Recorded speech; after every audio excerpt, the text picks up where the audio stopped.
بسم الله الرحمن الرحيم.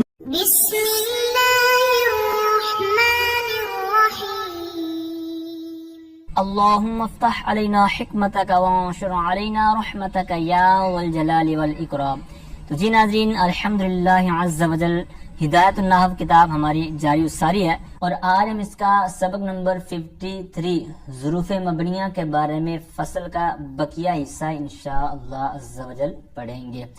تو جیسا کہ آپ نے سبق نمبر 52 میں ظروف مبنیہ جو مشابہ مبنی الاصل کی 8 اقسام میں سے آخری قسم جو ہم پڑھ رہے ہیں، تو اس کا کچھ حصہ جو پہلا پارٹ تھا وہ آپ نے سبق نمبر 52 میں سماعت کیا. تو بقیہ حصہ جو اسی فصل کا رہتا ہے وہ انشاءاللہ آج کے سبق میں کلیئر کریں گے. تو یوں ہمارا یہ جو ہدایت النحو مکتوب دینا کی میرے پاس ہے، اس کے 150 صفحات انشاءاللہ عز وجل کلیئر ہو جائیں گے. آگے والے اسباق آنے میں تاخیر ہوگی، جس کی میں نے ڈیٹیل عرض کر دی تھی پچھلے سبق کے اندر، اور معذرت بھی کر لی تھی آپ سے. تو آئیے سبق کی طرف بڑھتے ہیں. اور یہ سبق یہ دور طالب علمی کا میرا آخری سبق ہوگا. رہنا تو ساری زندگی طالب علمی ہے، لیکن باقاعدہ طور پر جس طرح تعلیم حاصل کرتے ہیں مدرسے کے اندر بیٹھ کر، تو اس طور پر یہ سلسلہ ختم ہو جائے گا گویا کہ. تو اللہ تعالی ہم سب کو مرتے دم تک علم کی طلب میں رکھے اور حقیقی معنوں میں طالب علم بنائے. تو اچھا، پچھلے سبق کے اندر ہم نے جو ظروف پڑھے ہیں ان میں سے ایک بات آئی تھی اذا مفاجاتیہ کے حوالے سے. تو اس کی میں نے قرآن پاک سے مثالیں دینی تھی، وہ بھول گیا میں. تو وہ سبق وغیرہ سارا آپ نے سماعت کر لیا ہوگا. تو اس کی چند مثالیں میں آپ کے سامنے رکھتا ہوں کہ کہاں کہاں استعمال ہوا ہے قرآن و حدیث کے اندر، تاکہ جہاں ہم پڑھیں تو اس وقت ہماری اس طرف توجہ بڑھ جائے. کیونکہ اذا کے اندر شرطیہ بھی ہے، مفاجاتیہ بھی ہے. تو یہ فرق کیسے ہوگا؟ تو یہ جب ہم اجرا کریں گے، بار بار کچھ چیزوں کو غور میں لیں گے، تو پھر ہی یہ کلیئر ہوں گی. تو مشہور آیات ہیں. سورۃ طٰہٰ آیت نمبر 20 کے اندر ہے فَأَلْقَاهَا فَإِذَا هِيَ حَيَّةٌ تَسْعَىٰ. تو یہاں پر فَإِذَا یہ مفاجاتیہ کے طور پر ہے. اسی طرح سورۃ نازعات آیت نمبر 14 میں ہے فَإِنَّمَا هِيَ زَجْرَةٌ وَاحِدَةٌ فَإِذَا هُمْ بِالسَّاهِرَةِ. یہاں پر بھی اسی طرح. اسی طرح سورۃ یاسین کے اندر مختلف مقامات پر ہے، جن میں سے آیت نمبر 29 ان كانت الا صيحة واحدة فإذا هم خامدون. اسی طرح آیت نمبر 37 میں بھی ہے وآیۃ لَهُمُ اللَّيْلُ نَسْلَخُ مِنْهُ النَّهَارَ فَإِذَا هُمْ مُظْلِمُونَ.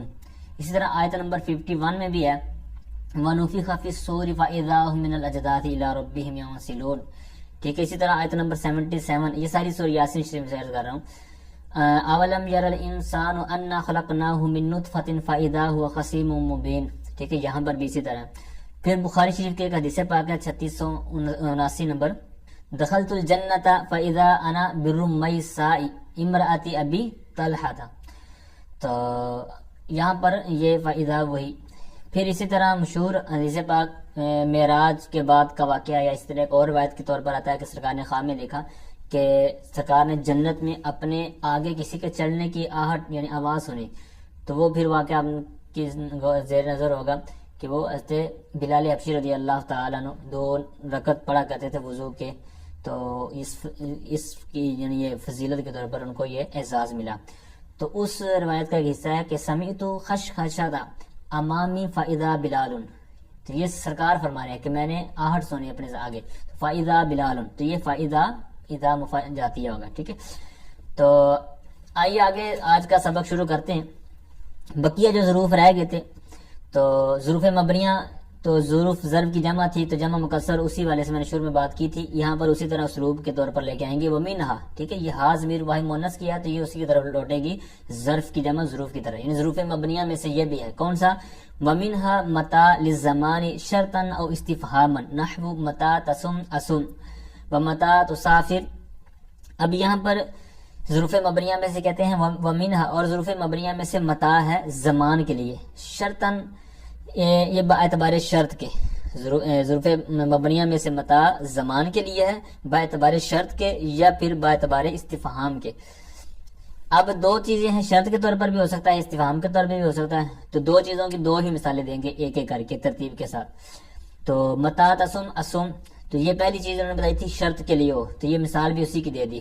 دوسری انہوں نے کہا تھا کہ استفہام کے لیے بھی ہوتا ہے، تو متا تسافر، تو کب سفر کرے گا. پچھلے کا ترجمہ بنتا تھا کہ جب تم روزہ رکھو گے تبھی میں رکھوں گا. اب یہاں پر ہے متا تسافر، تم کب سفر کرو گے، استفہام ہو رہا ہے. تو اب یہ پہلے شرط پھر استفہام کا لفظ انہوں نے بولا، پھر اسی ترتیب پر یہ مثال انہوں نے پیش کی. تو اس کا بھی ایک بلاغت کے اندر ایک قاعدہ ہے، اس کو نام دیتے ہیں لف و نشر مرتب. یعنی جس طرح ایک پیچھے چیز تھی اسی طرح اس کی آگے ڈیٹیل آ رہی ہے. یعنی جس طرح یہاں شرطن اور استفہامن دو چیزیں تھیں، اور جس طرح کی اس کی ترتیب تھی اسی ترتیب سے آگے مثالیں دے رہے ہیں. تو یہ شرطن کی پہلے مثال، استفہامن تو اس کی بعد میں مثال، تو اس کو بولتے ہیں لف و نشر مرتب. اگر بالفرض اس کا الٹ ہو جاتا، یعنی متا تسافر یہ مثال پہلے ہوتی اور متا تسم اسم اس کی مثال، یہ والی مثال بعد میں ہوتی، تو بھی اس میں غلطی نہیں تھی. ٹھیک ہے، ہو سکتا بعض بچے آپس میں کہتے کہ استاد صاحب سے سوال کرتے کہ استاد صاحب یہ تو شرط کی مثال تو پہلے ہونی چاہیے تھی، یہاں تو شرط کی بعد میں آ رہی ہے یہ، تو یہ غلطی نہیں ہے. ٹھیک ہے، پھر اس کی اصطلاح کیا چینج ہوگی، پھر جو پہلے میں نے نام لیا نا لف و نشر مرتب، تو پھر وہاں پر غیر کر دیں گے، یعنی لف و نشر غیر مرتب. ٹھیک ہے، تو یعنی اس کے یہ جو سامنے ہمارے طریقہ کار ہے دو مثالیں دینے کا، اس کو اگر برعکس کر دیں گے تو یہ کتاب کی غلطی نہیں ہوگی، مصنف کی غلطی نہیں ہوگی، کوئی تسامح وغیرہ نہیں ہم کہیں گے، بلکہ یہ بھی کہیں گے کہ یہ بھی بلاغت کا قاعدہ ہے. ٹھیک ہے، کہ مثال کو یا اس ترتیب سے ہٹ کر دینا. ٹھیک ہے، تو یہ بارہا استعمال ہوتا ہے، لیکن عموماً یہ لف و نشر مرتب کے طور پر ہی ہوتا ہے. بعض کا تو ہو جاتا ہے بڑی کتابوں میں آئے تو اس طرح ہوتا ضرور ہے لیکن کم ہوتا ہے. تو اب یہ دو مثالیں ہوگی متا کے لحاظ سے جو انہوں نے شرط اور استفہام کا نام لیا. تو اب یہ مبنی کس وجہ سے ہے. ٹھیک ہے، یعنی متا یہ جو مبنی ہے تو یہ کس وجہ سے، تو اس کا بھی انہوں نے بیان کیا ہوا کہ یہ استفہام اور شرط، یعنی چونکہ استفہام کے لیے بھی آتا ہے شرط کے لیے آتا ہے، تو یہ ان کے معنی کو متضمن ہے، تو اسی وجہ سے اس کو کیا کہہ دیا، یہ مبنی ہے. یعنی ان کے متضمن ہونے کی وجہ سے، استفہام اور شرط کے جو معنی کو متضمن ہونے کی وجہ سے. آگے آئیے کہتے ہیں وَمِنْهَا كَيْفَ لِلْإِسْتِفْهَامِ حَالًا نَحْوُ كَيْفَ أَنْتَ أَيْ فِي أَيِّ حَالٍ أَنْتَ. اور کہتے ہیں ظروف مبنیہ میں سے کیفا استفہام کے لیے ہے با اعتبار حال کے، یعنی حالت بیان کرنے کے لیے ہوتا ہے. جیسے مثال مشہور ہے کیفا انتا. ٹھیک ہے، تو مطلب تم کیسے ہو، آپ کیسے ہیں.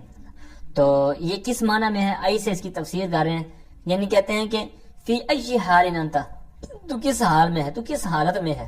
ٹھیک ہے، کیفا حالو کا بھی بول دیتے ہیں لغت وغیرہ جب آگے جا کے پڑھیں گے. تو اب یہ کیفا کس وجہ سے یہ مبنی ہے، تو اس کا بھی وہی، کیونکہ یہ استفہام کے لیے ہے تو یہ استفہام حرف استفہام کے معنی کا متضمن ہے، جس طرح پیچھے والے بھی حرف استفہام حرف شرط کے معنی کا متضمن تھے. ٹھیک ہے، تو آگے ظرف کون سا ہے، تو کہتے ہیں وَمِنْهَا أَيَّانَ لِلزَّمَانِ اسْتِفْهَامًا نَحْوُ أَيَّانَ يَوْمُ الدِّينِ. کہتے ہیں ظروف مبنیہ میں سے ایانا زمان کے لیے ہے استفہام کے طور پر، با اعتبار استفہام کے، یعنی استفہام کے لیے یہ ایانا آتا ہے. اس کی مثال قرآن پاک سے دے رہے ہیں کہ ایانا یوم الدین، یعنی قیامت کا دن کب ہے. اب یہاں پر یہ زمان کے لیے یعنی ایانا بھی استفہام کے لیے ہے، اور پیچھے تھا متا، یہ بھی استفہام کے لیے تھا. کیفا تو چلو انہوں نے استفہام کے ساتھ قید لگا دی کہ حالن. اب یہ متا بھی استفہام کے لیے ہے اور یہ جو ایان ہے یہ بھی استفہام کے لیے. ان دونوں کے درمیان فرق کیا ہے. ٹھیک ہے، تو فرق انہوں نے نیچے بیان کیا ہوا ہے. تو فرق سے پہلے ایک تو پہلے وجہ یہ بیان کی انہوں نے کہ مبنی کیوں ہے. تو مبنی سمپل سی بات ہے کہ یہ بھی حرف استفہام کے معنی کا متضمن ہے، تو اس لیے یہ مبنی ہو گیا. دوسری بات فرق کیا ہے ان کے اندر، تو فرق کہتے ہیں یہ ہے کہ متا اور ایان کے درمیان فرق یہ ہے کہ جو دوسرا ہے یعنی ایان جو ہے یہ مستقبل زمانے کے ساتھ خاص ہے. اور جس طرح کہتے ہیں نا قیامت کا دن، تو اب یہ قیامت کا دن جو آئندہ آنے ہے. ٹھیک ہے، ابھی قیامت کا دن آیا نہیں ہے، آئے گا. ٹھیک ہے، تو اب آئے گا، تو اب یہ مستقبل ہوا. اور دوسری بات کہتے ہیں وبالامور الاظام، یہ بڑے بڑے جو معاملات ہیں، بڑے امور، جس طرح قیامت کا دن بھی ایک بڑا معاملہ ہے، تو یہ بڑے امور بڑے بڑے جو معاملات ہیں تو ایان کا استعمال ان کے ساتھ خاص ہے. پہلی بات یہ ہے کہ وہ مستقبل کے زمانے کے ساتھ خاص ہے یہ جو ایان ہے. دوسری بات یہ ہے کہ یہ بڑے بڑے معاملات بڑے بڑے کام کرتا ہے، یعنی بڑی بڑی چیزوں کے ساتھ اس کا استعمال ہے. جیسے ایک مثال اوپر انہوں نے بیان کی، ایک آگے دو نیچے انہوں نے بیان کی ہیں کہ یسألونک عن الساعۃ ایان مرساہا، یہاں پر بھی ایانا بڑی ایک چیز کے ساتھ آیا ہے، ایک اہم چیز، ایان یوم الدین، یہ مثال اوپر بھی ہو چکی تھی، اسی طرح ایان یوم القیامہ، ٹھیک ہے. کہتے ہیں ولا یقال ایان قیام زید، یعنی زید کا قیام، زید کا کھڑا ہونا، تو اس کے ساتھ ایانا استعمال نہیں کریں گے، کیونکہ یہ تو سمپل سی چیز ہے، کوئی بڑا معاملہ نہیں ہے. ہاں اگر اس سے کوئی ہیوی چیز مراد لینی ہے تو پھر الگ بات ہے، لیکن عموماً ایسا ہوتا نہیں ہے، ٹھیک ہے. تو والاولا اعم، تو جو پہلا تھا متا اور ایانا کا فرق بیان کر رہے تھے نا، تو ایانا ثانی تھی تو اس کی ڈیٹیل پہلے ہوگی، تو متا جو پہلا تھا کہتے ہیں والاولا اعم، جو پہلا نا متا یہ عام ہے، یعنی یہ چھوٹی موٹی چیزوں کے ساتھ بھی آ جاتا ہے اور بڑے بڑے معاملات کے ساتھ بھی آ جاتا ہے، لیکن جو دوسرا ایانا تھا تو وہ بڑے بڑے معاملات کے ساتھ خاص ہے، ٹھیک ہے، اور مستقبل کے ساتھ.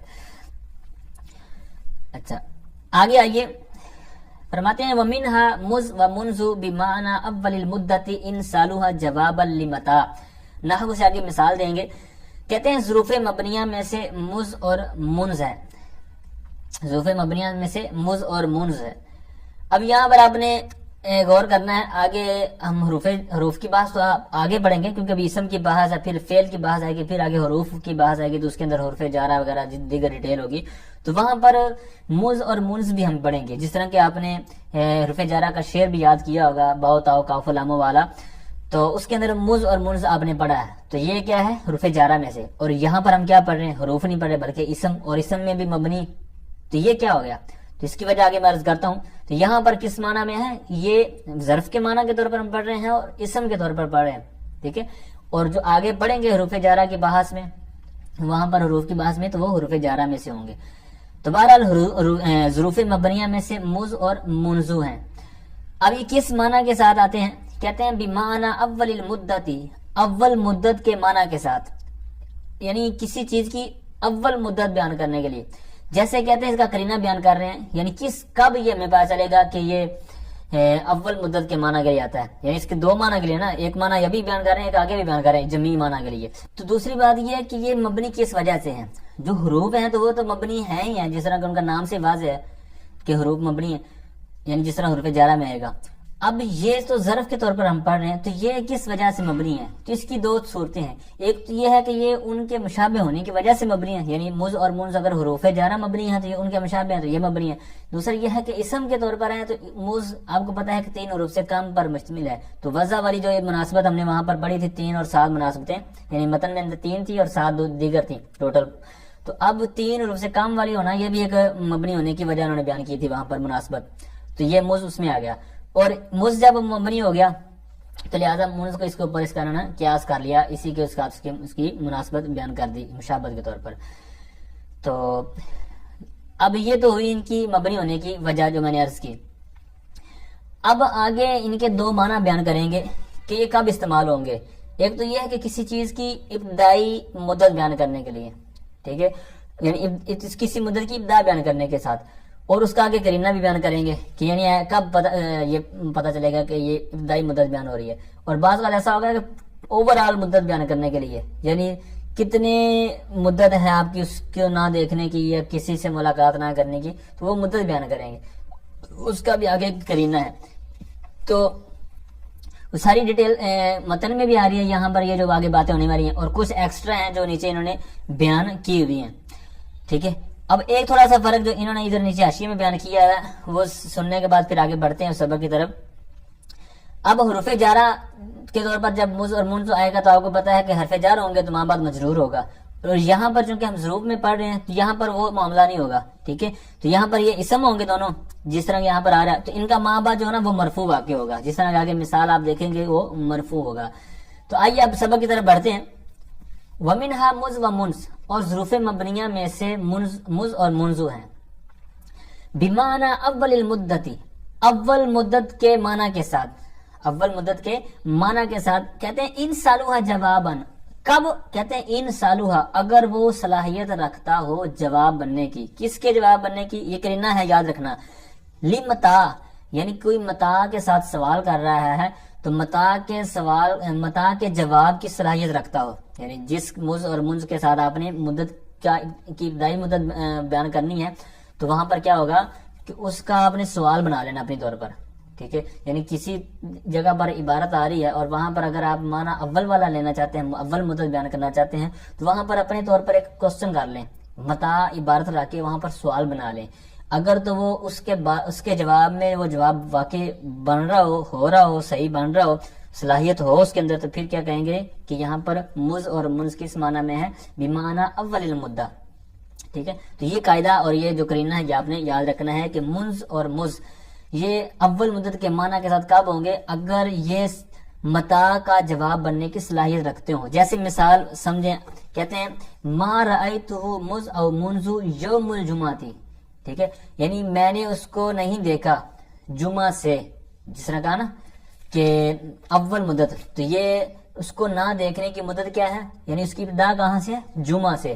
یوم ایک تو یہ آپ نے یاد رکھنا ہے کہ جیسا میں نے پہلے عرض کرا کہ حروف جارہ میں جب پڑھیں گے تو یہاں پر مز اور منز یہ آگے والے کو جر دیں گے، یہاں پر ان پہ حروف جارہ نہیں ہے، ظروف میں سے ہیں، تو یہاں پر ماں بعد کیا ہوگا؟ مرفوع ہوگا، جو میں نے پہلے بات عرض کر دی. اور دوسری بات جو ہم نے یہاں پر عبارت کے طور پر لے رہے ہیں تو وہ کیا تھا کہ اول مدت. تو اب اول مدت کلیئر ہوگی، لیکن پھر مزید اگر ہم اس کے اوپر سوال بنائیں، جس طرح کہ انہوں نے قرینہ کہا، تو سوال تو انہوں نے خود ہی بنایا ہوا ہے. تو اس کے علاوہ اگر ہم مثالیں دیکھیں تو وہاں پر ہم یہ کر سکتے ہیں کہ وہاں پر اول مدت معنی لینا چاہ رہے ہیں، بنانا چاہ رہے ہیں، اس کے طور پر ترجمہ کرنا چاہ رہے ہیں، تو پھر ہم وہاں پر متا والا قاعدہ لگا کر دیکھیں گے. ٹھیک ہے، تو یہاں پر کیا ہے، یہ جو پوری عبارت تھی تو کہتے ہیں اس کا سوال کیا ہے؟ کہتے ہیں فی جوابی من قالا متا ما رأیت زیدن. کہتے ہیں یہ پہلی والی جو مثال ہے یہ اس شخص کے جواب میں ہے جس نے کہا متا ما رأیت زیدن، یعنی تو نے کب سے زید کو نہیں دیکھا. ٹھیک ہے، تو اب وہ کیا بتائے گا آگے سے کہ میں نے جمعہ کے دن سے زید کو نہیں دیکھا. ٹھیک ہے، تو اب یہ متا کے ساتھ سوال کرنا بھی صلاحیت رکھتا ہے اور اس کے آگے جواب بننے کی صلاحیت وہ تو واضح ہے. ٹھیک ہے، تو لہٰذا یہاں پر کیا کلیئر ہوا ہمارا کہ مز اور منز ایک تو ظروف میں سے ہیں، ظروف مبنیہ میں سے ہیں، اور یہاں پر آگے جار نہیں دے رہا کیونکہ حروف جارہ میں سے نہیں ہے، ظروف میں سے ہیں. یومل پڑھا، یومل نہیں پڑھا، یہ کلیئر ہوئی عبارت کے لحاظ سے. دوسرا کہ جو ہم مسئلہ پڑھ رہے ہیں یہاں پر، ٹھیک ہے، جو قاعدہ پڑھ رہے ہیں وہ کیا تھا کہ یہ دو معنی کے لیے آتے ہیں، کسی مدت کے اول کو بیان کرنے کے لیے، جو کہ یہاں پر بھی ہوا اس کی مثال، اور اس کے اوپر جو قرینہ تھا کہ جواب متا کا بننا اس کی صلاحیت رکھتا ہو. یہ یہاں تک کلیئر ہوگا. اب یہاں پر ما رأیت مز او منذ یوم الجمعہ، یہ کس معنی میں عبارت ہوگی پھر؟ تو یہ کہتے ہیں کہ یہ اس معنی میں عبارت ہوگی ای اول مدت انقطاع رؤیت ایاہ یوم الجمعہ، یعنی میرے اس کو نہ دیکھنے کی اول مدت یوم الجمعہ ہے، یعنی جمعہ کا دن ہے. ٹھیک ہے، یہ اس عبارت کا مطلب، یہ عبارت انہوں نے اس کو کھول کر انہوں نے لکھا کہ کس معنی میں پھر وہ ہو جائے گی. پہلی صورت یہاں تک کلیئر ہوئی، یعنی مز اور منز دو معنی کے لیے آتے ہیں. پہلا معنی کیا تھا کہ کسی مدت کی جمعی ابتدا بیان کرنے کے لیے، اس کی ڈیٹیل آپ نے سماعت کر لی. دوسرا یہ ہوگا کہ ابتدا نہیں بلکہ اوورآل جتنا وہ عرصہ ہو چکا ہوگا، جتنی مدت ہو چکی ہوگی، تو وہ جمعی مدت کے معنی کے ساتھ خاص ہوگی. ٹھیک ہے، تو کہتے ہیں اس عبارت کا تعلق پھر اسی طرح ہوگا، یعنی ومنھا مز و منز بمعنی، تو یہاں پر اسی کے ساتھ لگ جائے گا وبمعنی جمیع المدت ان سالوها جوابا لکم. ٹھیک ہے، تو وبمعنی جمیع المدت ان سالوها جوابا لکم نحو ما رأیتہ مز او منذ یومان فی جواب من قال کم مدتا ما رأیت زیدا ای جمیع مدت ما رأیتہ یومان. تو کہتے ہیں کہ اور جمیع مدت کے معنی کے ساتھ اگر وہ یہاں سے پھر اس کا قرینہ بیان کر رہے ہیں. پیچھے والے میں تھا کہ متا کے ساتھ سوال کرنا ہوگا، یہاں پر کم کے ساتھ سوال کرنا ہوگا جب جمیع مدت بیان کرنی ہوگی. تو کہتے ہیں کہ اگر وہ صلاحیت رکھتا ہو کم کے جواب بننے کی، کم کے ساتھ جواب بننے کی، یعنی وہ عبارت کم کا جواب بن رہی ہو، اس کی صلاحیت رکھ رہا ہو، تو پھر کیا ہوگا؟ اس کے اندر جمیع مدت والا معنی ہوگا. جیسے کہتے ہیں نحو ما رأیت مز او منذ یومان فی جواب من قال کم مدتا ما رأیت زیدن. جیسے کہتے ہیں ما رأیت مز او منذ یومان، یہ اس شخص کے جواب میں جس نے کہا کہ تو نے زید کو کتنی مدت نہیں دیکھا، یعنی تو کتنی مدت کی جگہ کہتے ہیں یومان 2 دن، یعنی میری نہ دیکھنے کی مدت کتنی ہے 2 دن. آگے خود اس کی وہ پہلی ما رأیتہ منذ یومان کی یہ جو عبارت آگے ایسے کھول رہے ہیں، کہتے ہیں جمیع مدت ما رأیتہ یومان، یعنی اس کو نہ دیکھنے کی جو جمیع مدت ہے نا ٹوٹل، تو وہ کہتے ہیں 2 دن ہے. ٹھیک ہے، تو یہاں تک اس کا دوسرا معنی جو ہے قرینے کے ساتھ پورا ہوا کہ مز اور منس یہ کس معنی کے ساتھ دوسرا ان کا آتا ہے. اب یہاں پر آپ نے تھوڑا سا غور کیا ہوگا کہ یہ اوپر والی مثال جو تھی اس میں بھی مز اور منس دونوں آئے تھے، اور دوسری مثال میں بھی مز اور منس دونوں آئے ہیں. تو اس کی وجہ یہ ہے کہ یہ دونوں کا ہی ایک طریقہ کار ہے، یعنی دونوں ہی اس معنی کے آتے ہیں، یعنی جمیع مدت اور ابتدائی مدت یعنی اول مدت. تو جب یہ دونوں اس کے ساتھ خاص ہیں تو لہٰذا وہ ایک مثال کے اندر ہی دونوں کو اٹیچ کر کے تو گویا کہ انہوں نے بتا دیا کہ یہ اس معنی کے لیے ہے. ٹھیک ہے، لہٰذا ویسے اگر عام طور پر ہم یوز کریں گے تو وہاں پر ایک ہی آئے گا. ٹھیک ہے، اگر کہیں دونوں آ جاتے ہیں تو ٹھیک، وگرنہ عام طور پر جو ہاں عبارات وغیرہ پڑھیں گے تو وہاں پر یہ دونوں اکٹھے نہیں لکھے ہوں گے، یا تو مز ہوگا یا منز ہوگا. ٹھیک ہے، کیونکہ ان کا حکم ایک ہی ہے، کوئی ان کے اندر فرق نہیں ہے. آگے کہتے ہیں کہ وَمِنْهَا لَدَا وَلَدٌ بِمَانَا عِنْدَ نَحْوُ الْمَالُ لَدَيْكَ، اور ظروف مبنیہ میں سے لدا اور لدن ہیں جو عندہ کے معنی میں ہیں. یعنی عبارات کے اندر جس طرح کی مثال آ رہی ہے یا جہاں پر آپ پڑھیں گے تو وہاں پر لدا اور لدن کس معنی میں ہوں گے؟ عندہ کے معنی میں.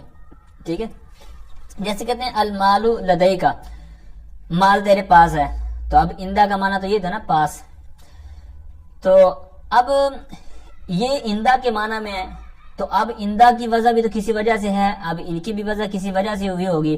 تو اب ان کے اندر پھر فرق کیا ہے؟ اب کچھ نہ کچھ فرق ہونا چاہیے. تو کہتے ہیں والفرق بینہما ان عندہ لا یشترط فیہ الحضور ویشترط ذلک فی لدا ولدن. کہتے ہیں کہ ان دونوں کے درمیان فرق یہ ہے کہ جو عندہ ہے کہ اس کے اندر حضور شرط نہیں ہے. حضور یعنی اس چیز کا جو بھی اس کے پاس چیز ہے، تو عندہ کے اندر وہ چیز شرط نہیں رکھے گی موجودگی. لا یشترط فیہ الحضور، اس میں یعنی عندہ میں حضور کو شرط نہیں رکھا گیا، یعنی وہ چیز پاس موجود بھی ہو اس کو شرط نہیں رکھا گیا.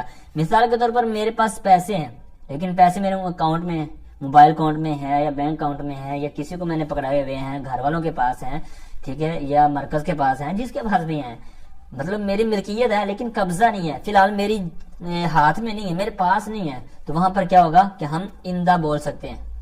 ٹھیک ہے، تو لا یشترط فیہ الحضور، اس کا مطلب یہی ہے کہ لدا لدن عندہ کے معنی میں تو ہیں، لیکن فرق کیا ہے کہ عندہ کے اندر پاس ہونا اس کی شرط نہیں رکھی گئی.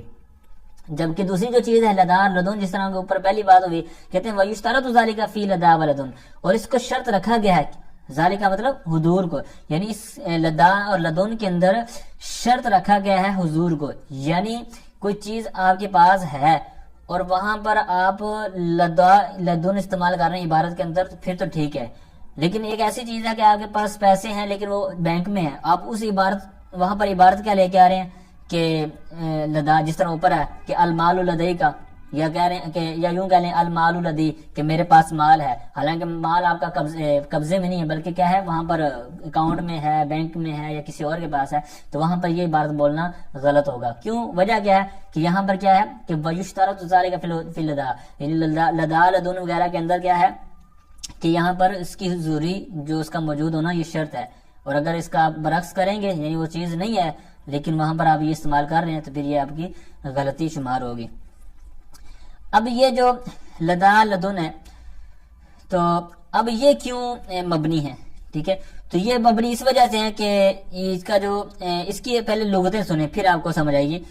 آگے کہتے ہیں کہ یہ لدا لدن یہ دو تو آپ نے متن کے اندر پڑھ لی، کہتے ہیں اس کے اندر مزید لغات بھی ہیں، یعنی اس کو پڑھنے کے مختلف قبیلوں میں، عرب کے قبیلوں کے اندر مختلف انداز میں بولتے تھے.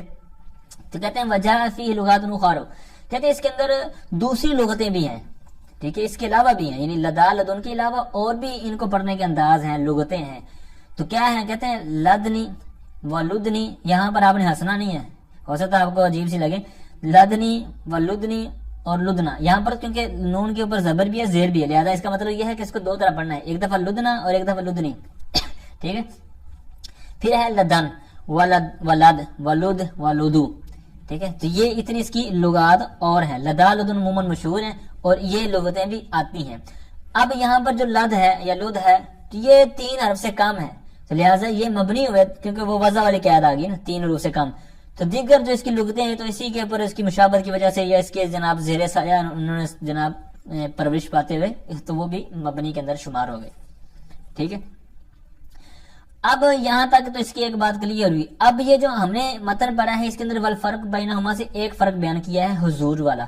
دوسری وجہ یہ ہے کہ ایک فرق جو ان کے اندر بیان کیا جاتا ہے کہ لدا اور لدن میں ابدا کے معنی پائے جاتے ہیں، جس طرح ابتدائی چیز یعنی ابدا والا معنی پایا جاتا ہے. تو اسی ابدا والا معنی ان کے اندر پائے جانے کی وجہ سے اس کے ساتھ من کا استعمال کیا جاتا ہے. ٹھیک ہے، اس کے ساتھ من استعمال ہوتا ہے، جس طرح پہ آپ نے قرآن پاک میں پڑھا ہوگا من لدن کا رحمہ، اس طرح اور بھی اس کی مثالیں آپ کو مل جائیں گی. تو وہ من یہاں پر ساتھ استعمال ہوتا ہے، یہ ابدا کے معنی کے ساتھ ہوتا ہے. ٹھیک ہے، اور دوسری بات یہ ہے، دوسری بات کہ من ہو یہ بعض کا موجود بھی ہوتا ہے، بعض کا محذوف بھی ہوتا ہے. یعنی من اس کے ساتھ لازم ہوتا ہے، لیکن من ملفوظ بھی ہوتا ہے، مقدر بھی ہوتا ہے. اور لیکن جو اندہ ہے اس کے اندر ابدا والا معنی نہیں ہوتا. جب ابدا والا معنی نہیں ہوتا تو وہاں پر من بھی نہیں ہوگا. ٹھیک ہے، یہ ایک آپ نے مزید فرق ساتھ میں ایڈ کر لینا ہے. اچھا آگے آئیے، مزید آگے بات بڑھاتے ہیں. تو کہتے ہیں وَمِنْهَا قَطُّ لِلْمَاضِ الْمَنْفِيِّ نَحْوُ مَا رَأَيْتُهُ قَطُّ. کہتے ہیں ظروف مبنیہ میں سے قطو ہے ماضی منفی کے لیے. جیسے اس کی مثال دیتے ہیں، کہتے ہیں ما رأیتو قطو، میں نے اس کو کبھی نہیں دیکھا. اب یہ ماضی منفی یہ استغراق کے طور پر ہوگا، مطلب جمی مدت میں مطلب دیکھا ہی نہیں، استغراق ہو جائے گا، پوری جو ماضی ہے اس کو گھیر لے گا، یہ استغراق ہو جائے گا، مستغرق ہو جائے گا. ٹھیک ہے، تو یہ استغراق کی نفی کے لیے ہوگا، یعنی بالکل سارا زمانہ گزر گیا جناب، میں نے دیکھا ہی نہیں اس کو. ٹھیک ہے، تو اب یہ بھی کیوں مبنی ہے؟ تو اس کی بھی وہی وجہ، یعنی قلت بنا، یعنی اس کے حروف 3 سے کم ہیں. اب وہ اوپر والا جو لدا لدن تھا تو اس کی جو لغتیں تھی مزید وہ اوپر انہوں نے بیان متن کے اندر ہی کر دی تھی. کچھ انہوں نے ڈیٹیل نیچے لدن کے حاشیے کے اندر بھی بیان کی ہے، تو وہاں سے بھی دیکھ لیجیے گا، تقریباً وہی ہیں جو اوپر بیان ہو چکی ہیں. اب جو قطو ہے اس کی بھی کچھ لغات ہیں، یہ متن میں انہوں نے بیان نہیں کی، یہ حاشیے میں آپ کو ملیں گی، تو وہ میں آپ کے سامنے عرض کر دیتا ہوں. تو ظروف مبنیہ میں سے جو قطو ہے تو اس میں کتو، کتی، کتا، کتو، کتو، قط. ٹھیک ہے، اور یہ قط جو ہے یہ جس طرح اس میں فعل بھی آتا ہے نا، قط، جس طرح پچھلے اس میں فعل کے اندر ہم ڈیٹیلز کی پڑھ چکے ہیں، دیگر وہاں پر اس میں فعل بیان کیے گئے تھے، وہاں پر فقط والا بھی تھا. تو یہ فقط لفظ آپ نے سنا ہوگا، یہ شرح میت العامل کے اندر بھی 2 جگہ استعمال ہوا ہے، جارہ اور ناسبہ والی بحث کے اندر. اسی طرح نور رضا کے اندر بھی 3-4 مقامات پر یہ ہے. ٹھیک ہے، فقط لفظ جو اس میں فعل ہے. اب وہاں پر اس میں فعل ہے، یہاں پر ہم کس معنی میں پڑھ رہے ہیں؟ ظروف کے بارے میں. تو یہاں پر کہتے ہیں قط، یہ جو تلفظ ہے یہ قط جو وہی ہے ہوا اسم فعل، یعنی جو اس میں فعل ہے. ٹھیک ہے، تو وہاں پر اس میں فعل ہے اور اس میں فعل وہاں پر انتہی کے معنی میں ہوگا امر. ٹھیک ہے، پھر اس کے اگر آپ جہاں پر شاعر میت العامل آپ نے پڑھی وہاں پر آپ نے ترکیب بھی کی ہوگی کہ فقط میں فا فصیحہ، فا فصیحہ بھی یاد رکھ لیں، فا فصیحہ اسے کہتے ہیں جو شرط محذوف پر دلالت کرے. ٹھیک ہے، تو فقط اس میں فعل بمعنی انتہی ہو جائے گا، یہ فعل امر اور آگے اس کا فاعل جو موجود اندر، تو یہ جملہ فعلیہ انشائیہ ہو کر جزا اور شرط محذوف اس کی ہوگی. پھر آگے وہ عبارت کے حساب سے نکالتے ہیں، اذا جررت بحال اسما یا اذا نصبت بحال اسما وغیرہ. ٹھیک ہے، اسی طرح اذا کان الامر کذالک وغیرہ اس طرح نکالی جاتی ہے عبارت کے حساب سے. تو وہ شرط محذوف پر دلالت یہ فا کی وجہ سے پتا چلا کہ فا فصیحہ اس کو بولتے ہیں جو شرط محذوف پر دلالت کرتی ہے، اس لیے یہ سامنے عبارت نکالی جاتی ہے اس کی. ٹھیک ہے، تو اب یہاں پر فقط قطو کے مختلف یہاں پر آپ نے لغتیں دیکھی، ان میں سے ایک قط ہے جو اس میں ظرف کے طور پر، اور یہ قط اس میں فعل بھی آتا ہے، لیکن وہ اس میں فعل ہم پہلے پڑھ چکے ہیں، یہاں پر اس میں فعل نہیں ہے بلکہ یہاں پر کیا ہے، یہاں پر ظرف کے طور پر ہے. تو یہ اس کی مختلف لغات ہیں اور مبنی ہونے کی وجہ یہاں پر جس طرح میں نے شروع میں عرض کر دیا کہ یہ 3 حروف سے کام والی اس کے اندر قید ہے یا اس کی مناسبت ہے. اچھا آگے آئیے، کہتے ہیں وَمِنْهَا عَوْدُ لِلْمُسْتَقْبِلِ الْمَنْفِيِّ نَحْوُ لَا أَضْرِبُهُ عَوْدُ. اور ظروف مبنیہ میں سے عودو ہے مستقبل منفی کے لیے، پیچھے تھا کہ ماضی منفی کے لیے، اب یہ عودو کس معنی میں ہے؟ یہ کہتے ہیں مستقبل منفی کے لیے آتا ہے. ٹھیک ہے، تو اب اس کی مثال دیتے ہیں، کہتے ہیں لا اضربو عودو. اب یہ عودو یہ مبنی پر دام ہے، اس کی وجہ کیا ہے؟ تو اب جس طرح قبل و بعد سب سے پہلا جو ہم نے ظروف مبنیہ میں سے ٹاپک پڑھا تھا، تو وہاں پر جو ساری ڈیٹیل آپ نے پچھلے سبق کے اندر سن لی ہے بالکل یہاں پر اسی کی مناسبت ہے. مطلب ساری ڈیٹیل تو وہ نہیں ہے لیکن ایک اس میں ہم نے چیز لینی ہے کیا کہ جس طرح وہ ماں باپ کی طرف محتاج ہونے میں ساری ڈیٹیل آپ نے وہاں سنی ہے, یہاں پر یہ ماں باپ کی طرف محتاج ہے. اصل عبارت کیا تھی یہ بھی انہوں نے نیچے بیان کی ہوئی ہے. تو کہتے ہیں یہ اپنے مضاف الیہ کی طرف احتیاج ہے یعنی محتاج ہے.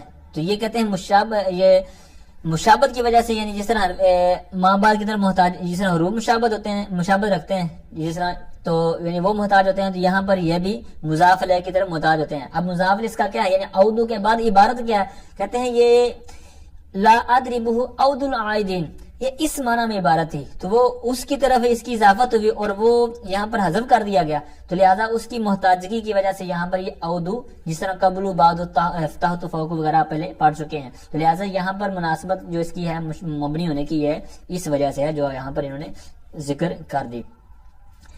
یہاں تک تو جو ظروف مبنیہ کی بات کلیئر ہوئی. اب کچھ آگے ایکسٹرا چیز بیان کر رہے ہیں کہ بعض ایسے ظروف ہیں جو ہیں تو مورب ہیں, مورب, لیکن جس طرح کہتے ہیں نا دوست کا دوست بھی بھائی ہو جاتا ہے, تو یہاں پر آگے ان کی جو نسبت ہوگی وہ جملے کی طرف ہوگی. اسی طرح آگے بات آ رہی ہے. تو جملہ چونکہ جس طرح میں نے شروع میں عرض کیا تھا پچھلے سبق کے اندر کہ وہ صاحب مفصل کے نزدیک وہ مبنی ہے جملہ, لہذا جملہ جب مبنی ہوا تو یہ جب جملے کی طرف مضاف ہوں گے تو ان کے اندر بھی بنا آ جائے گی, مبنی آ جائے گی. ٹھیک ہے, تو یہاں پر مبنی بر فتح اس کو پڑھیں گے جس طرح کہ آگے بات آ رہی ہے. ٹھیک ہے, تو اب یہاں سے آگے بات کہنے کا مقصد یہ ہے کہ یہ آگے جو ظروف مبنیہ نہیں ہے لیکن ظروف مبنی بن جاتے ہیں اور بننا جائز ہے. پیچھے والے تو سخت حکم تھا, یہاں پر جواز کے والے ہیں. ٹھیک ہے, یعنی جہاں آگے جو بات ہونے والی ہے یہ جائز ہے, یعنی اس کو مبنی بر فتح بھی پڑھ سکتے ہیں یا اس کو مورب کے طور پر بھی پڑھ سکتے ہیں. ٹھیک ہے, اب آئیے سبق کی طرف بڑھتے ہیں. کہتے ہیں وَعَلَمْ أَنَّهُ إِذَا أُضِيفَ الظُّرُوفُ إِلَى الْجُمْلَةِ أَوْ إِلَى إِذْ جَازَ بِنَاؤُهُ عَلَى الْفَتْحِ كَقَوْلِهِ تَعَالَى هَذَا يَوْمَ يَنْفَعُ الصَّادِقِينَ صِدْقُهُمْ. اچھا جی, کہتے ہیں کہ اور تو جان لے کہ بے شک جب ظروف کی اضافت کی جائے کس کی طرف, کہتے ہیں جملے کی طرف. پہلی بات جملے کی طرف, دوسری بات کہتے ہیں او الا از, یا پھر از کی طرف اضافت کی جائے. اور تو جان لے کہ بے شک جب ظروف کی اضافت کی جائے, جب ان کو مضاف کیا جائے جملے کی طرف, دوسری بات از کی طرف, تو پھر کیا ہے, کہتے ہیں جازا بناؤ, اس کا مبنی ہونا بنا جائز ہے. علی الفتح, مبنی بھی کون سا, مبنی بر فتح یا دم یا کسر, کیا کہتے ہیں مبنی بر فتح. علی الفتح, اس کا مبنی ہونا جائز ہے فتح پر, یعنی مبنی بر فتح پڑھنا. جیسے مثال میں آپ دیکھ رہے ہوں گے کہ یومن بھی آپ نے کسی بار میں پڑھا ہوگا, یومن بھی پڑھتے ہیں, یومن بھی پڑھتے ہیں, لیکن یہاں پر یوما کیوں ہے, مبنی بر فتح کیوں ہے؟ وجہ یہی ہے جو ہم نے قاعدہ پڑھ لیا کہ جب ظروف موربہ کی جملے کی طرف اضافت ہو یا از کی طرف ہو تو وہاں پر پھر کیا ہے, مبنی بر فتح پڑھنا جائز ہے. یہاں پر ہاذا یوم ینفع الصادقین صدقہم, یہاں پر یوم جو ہمارا مقصود ہے تو وہ کیا ہے, کس وجہ سے مبنی بر فتح ہے, یہ اسی وجہ سے ہے کہ یہ جاگے جملے کی طرف, کیونکہ آگے آپ کو پتا ہے کہ جملہ ہے سارا, تو یہ جملے کی طرف مضاف ہے, تو لہٰذا یہاں پر کیا ہو گیا کہ یہ مبنی بر فتح اس وجہ سے پڑھا. اب ایک مثال انہوں نے دی جملے والی, انہوں نے قید کیا لگائی تھی دوسری کہ او الا از, یا تو جملے کی طرف مضاف ہو یا از کی طرف ہو. تو از والی مثال کون سی ہے, کہتے ہیں وقع یوم اذن, یہاں پر یوم اذن, حین اذن, اسی طرح اور بھی ہیں. یہاں پر یوم اذن یہ اصل میں کیا تھا, تو یہاں پر یوم اذن کی جو تنوین ہے نا, یہ تنوین عوض ہے. تنوین کی کئی اقسام ہیں, ٹھیک ہے, جن میں سے تنوین ایک عوض کے طور پر بھی ہوتی ہے, یعنی جو عبارت کو اپنے اندر سموے ہوتی ہے. جس طرح میں نے پیچھے ابھی فا فصیحہ کی مثال دی نا کہ فا فصیحہ شرط موضوع پر دلالت کر دی ہے, پھر اس کے نیچے ہم نے پوری عبارت دیکھ لے آئے. اسی طرح تنوین جو عوض ہوتی ہے, ٹھیک ہے, یعنی بدلے والی, تو یہاں پر اس کے بدلے میں عبارت نیچے چھپی ہوئی ہوتی ہے. تو یوم اذن, یہ ذن جو ہے تنوین, یہ اصل میں برتا یوم اذ کانا کذا, ٹھیک ہے, یوم اذ کانا کذا, تو یہ از کے بعد کانا کذا یہ جملہ ہے. ٹھیک ہے, تو اب یہ یوم پھر از پھر تنوین کے بدلے میں کیا تھا, کانا کذا, یہ پورا جملہ تھا. تو اب جملے کو تنوین کے اندر کنورٹ کیا, تو اب یہ یوں سمجھے کہ یوم کی اضافت از کے وسیلے سے یہ جملے کی طرف یہ مضاف ہو رہا ہے. تو اوپر کیا ہم نے پڑھا تھا کہ ظروف کی اضافت کر دی جائے جملے کی طرف, تو جملے کی طرف کی تو جملہ مبنی ہوتا ہے، اس لیے مبنی کا حکم پیچھے آ جاتا ہے اس کے اوپر، یہ یوم کے اوپر یعنی ظرف کے اوپر، اور یہ مبنی پر فتح ہونا جائز ہے۔ پھر اب یہ جو از والی صورت ہے، یہ یوم کے ساتھ از آیا، پھر از کے اوپر تنوین ہے، تنوین جملے کے عوض میں ہے، جملہ آپ کو پتا ہے کیا ہے، مبنی۔ تو اب یہ چونکہ از کے وسیلے سے یہ جملے کے ساتھ اٹیچ ہو رہا ہے، جو ظرف ہے یوم، جس طرح ہین ازن ہین یہ ظرف ہے، یوم ظرف ہے، اسی طرح انہوں نے نیچے بھی کچھ بیان کیے ہیں، جیسے یوم لیلۃ ہین وقت زمان، ٹھیک ہے، یہ ساری نیچے بھی کچھ چیزیں انہوں نے بیان کی ہوئی ہیں۔ تو لہٰذا یہاں پر پھر کیا ہو جائے گا کہ یہ اسی مناسبت سے اس کو پھر یوم یا ہینا، ٹھیک ہے، تو یہ ہین ازن، تو یہ اسی وجہ سے مبنی برفات ہے، ٹھیک ہے۔ امید کرتا ہوں یہ بات بھی آپ کو سمجھ آئی ہوگی۔ اب یہ پڑھنا جائز ہے، وجہ کیا ہے، اب اس کو ہاذا یوم بھی پڑھ سکتے ہیں، ہاذا مبتدا ہے، یوم خبر ہے، یہ سارا آگے مل کر خبر بنے گا، تو لہٰذا یہاں پر اس کو یوم بھی پڑھ سکتے ہیں، کیونکہ انہوں نے کہا ہے اس کو فتح پر پڑھنا جائز ہے، واجب نہیں ہے۔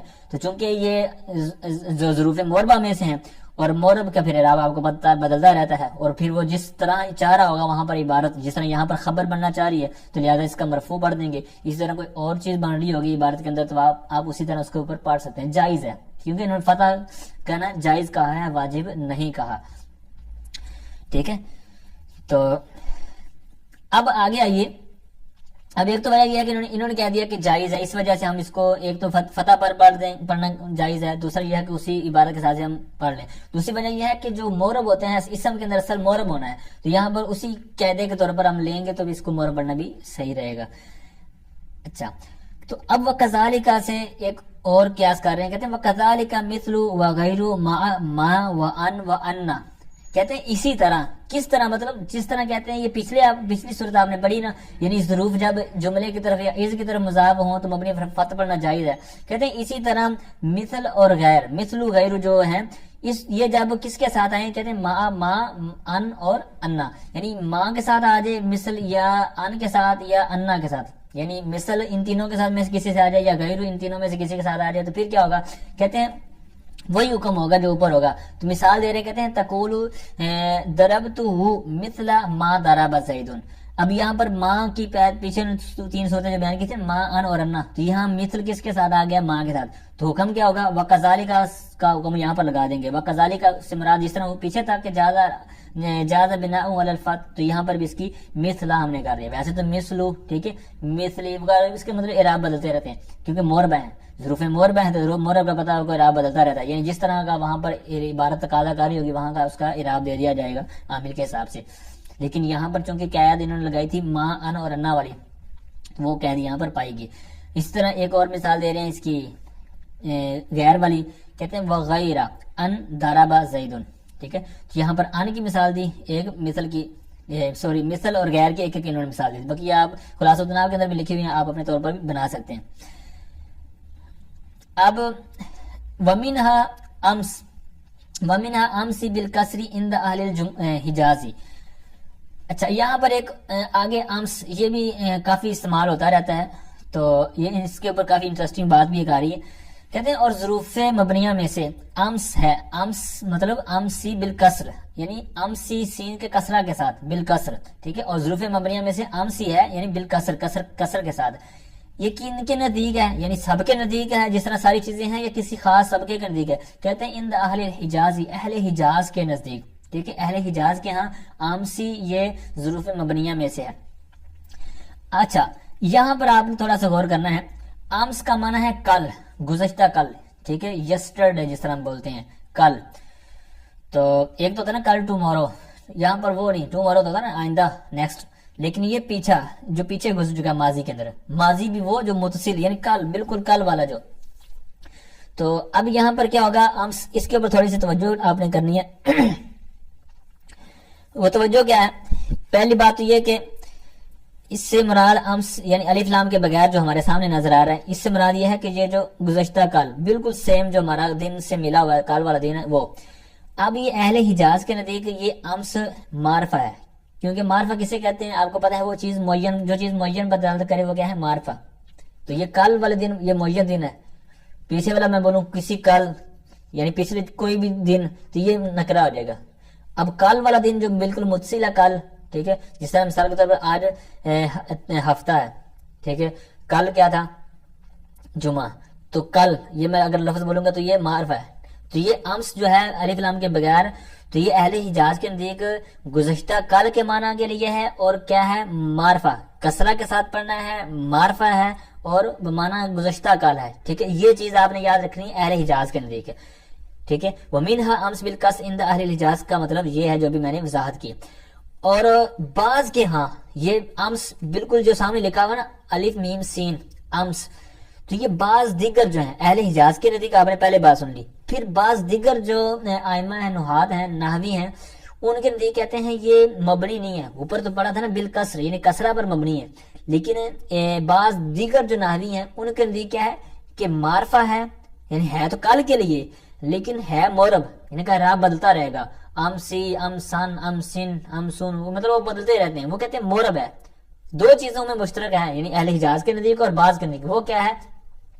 وہ یہ ہے کہ یہ دونوں معرف ہیں، یعنی کل کے دن کے لیے ہیں. بالکل جو کل کا دن گزرا ہے اس کے لیے ہی آتا ہے امس الف میم سین. لیکن فرق اس میں ہے، یہ اہل حجاز کے نزدیک کہتے ہیں کہ یہ بالکسر، یعنی کسرہ کے ساتھ مبنی ہے. ٹھیک ہے.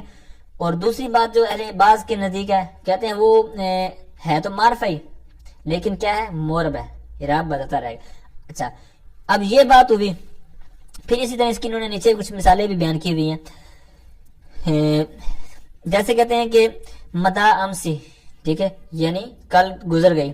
وَاعْتَكَفْتُ امسی، میں نے کل اعتکاف کیا. تو کل سے مراد کل جو آج کے دن کے ساتھ متصل ہے. اب یہ جو بات تھی کہ اہل حجاز اور بعض کے نزدیک، اب یہ معرفہ امس تھا، یعنی بالکل کل والا. اب اس کی کچھ صورتیں ہیں کہ جب اس کو معرفہ نہ رہے، یعنی یہ کل والا دن مراد نہ ہو، کل سے کل نہ مراد ہو، بلکہ کوئی بھی کل ہو گزشتہ میں سے. اب اس کی اگلے صفحے پر صفحہ 151 پر حاشیے کے اندر انہوں نے کچھ چیز بیان کی ہے، 3 شرطیں بیان کی ہیں. کہتے ہیں اذا اضیفہ، جب اس کی اضافت کر دی جائے، یعنی امس جو ہے یہ آگے مضاف ہو جائے. جیسے اس کی مثال دے رہے ہیں، کہتے ہیں مدا امسنا. اب یہاں پر امس آگے نا ضمیر کی طرف کیا ہے؟ مضاف ہو رہا ہے، تو یہاں پر یہ مورب ہو گیا. ٹھیک ہے، یہ جو چیزیں بھی میں عرض کر رہا ہوں یہ بالاتفاق، یعنی اس کے اندر اختلاف نہیں ہے کہ فلاں کے نزدیک ہے فلاں کے نزدیک نہیں ہے، بلکہ یہاں پر اتفاق ہے، سب کے نزدیک وہ کیا ہو جائے گا؟ مورب ہو جائے گا. ٹھیک ہے، پہلی بات کہتے ہیں اضیفہ، جب اضافت کر دی جائے، یا پھر کہتے ہیں اس کے اوپر الف لام داخل ہو جائے. ٹھیک ہے، جیسے اس کی مثال دیتے ہیں، جیسے اعتکفنا الامسا، ہم نے کل اعتکاف کیا. تو یہاں پر یہ مراد نہیں ہے کہ جو ابھی کل دن گزرا، نہ، اس کا کوئی بھی دن ہو سکتا ہے. یعنی میں نے کسی ایک دن کل مطلب اعتکاف کیا.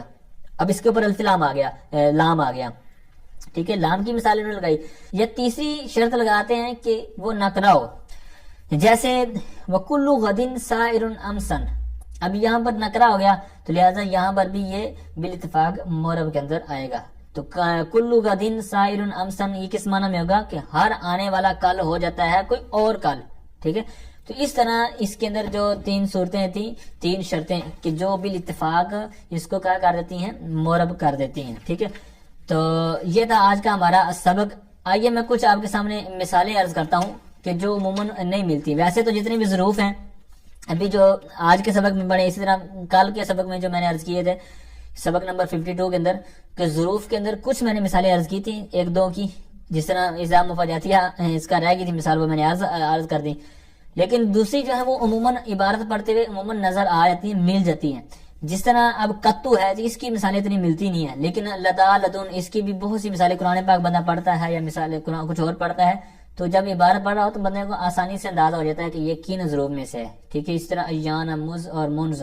ٹھیک ہے، اسی طرح دیگر، کیونکہ مز اور منز اگر حروف جارہ میں سے ہوگا تو عبارت کو جار دینا ہوگا اور اسی طرح اس کا معنی کر رہے ہوں گے. اگر ظروف میں سے ہوگا تو وہاں پر اسی طرح کا معنی ہو رہا ہوگا.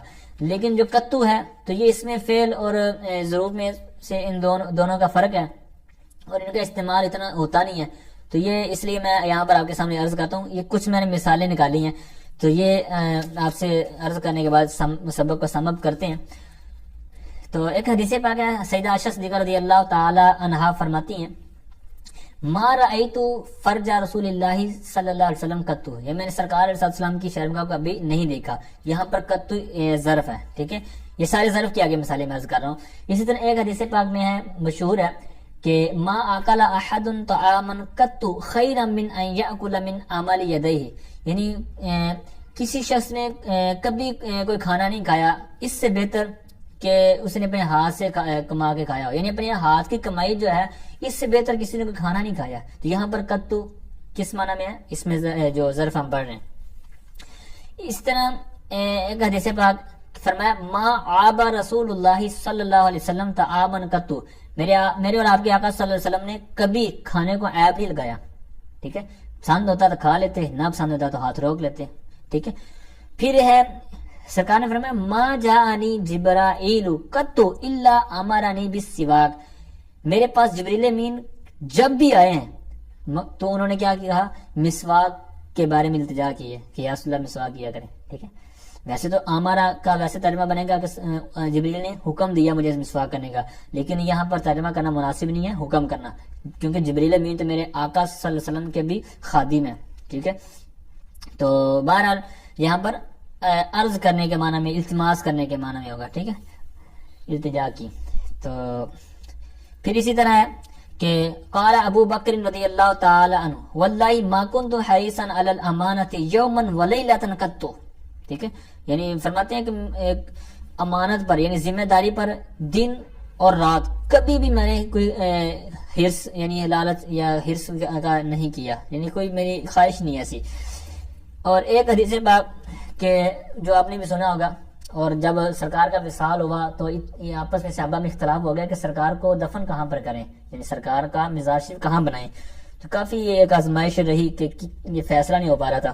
پھر حضرت ابوبکر صدیق رضی اللہ تعالیٰ عنہ نے یہ ایک بیان کیا تھا، مطلب یہ روایت بیان کی ما توفى اللہ نبیا قط الا دفن حيث يقبض روحه، یعنی جہاں پر بھی کوئی نبی وصال کرتا ہے تو وہاں پر ہی اس کا مزار شریف بنایا جاتا ہے. ٹھیک ہے، اس طرح کا مفہوم وہاں پر جب بیان کیا گیا تو پھر صحابہ کے اندر آپس میں یہ فیصلہ طے ہوا، اور یہاں پر یہ سرکار علیہ السلام کا مزار شریف جہاں پر گنبد خضرا جلوہ فرما ہے تو وہاں پر بنایا گیا. ٹھیک ہے، تو جی ناظرین یہ تھا آج کا ہمارا سبق، اور یہ میرے دور طالب علمی کا آخری سبق. ٹھیک ہے، آئندہ انشاءاللہ آپ کی دعاؤں سے انشاءاللہ پھر مزید ہمت ملے گی، کھڑا ہوں گا اور انشاءاللہ آگے سبق اور دیگر بکس وغیرہ لے کے چلیں گے.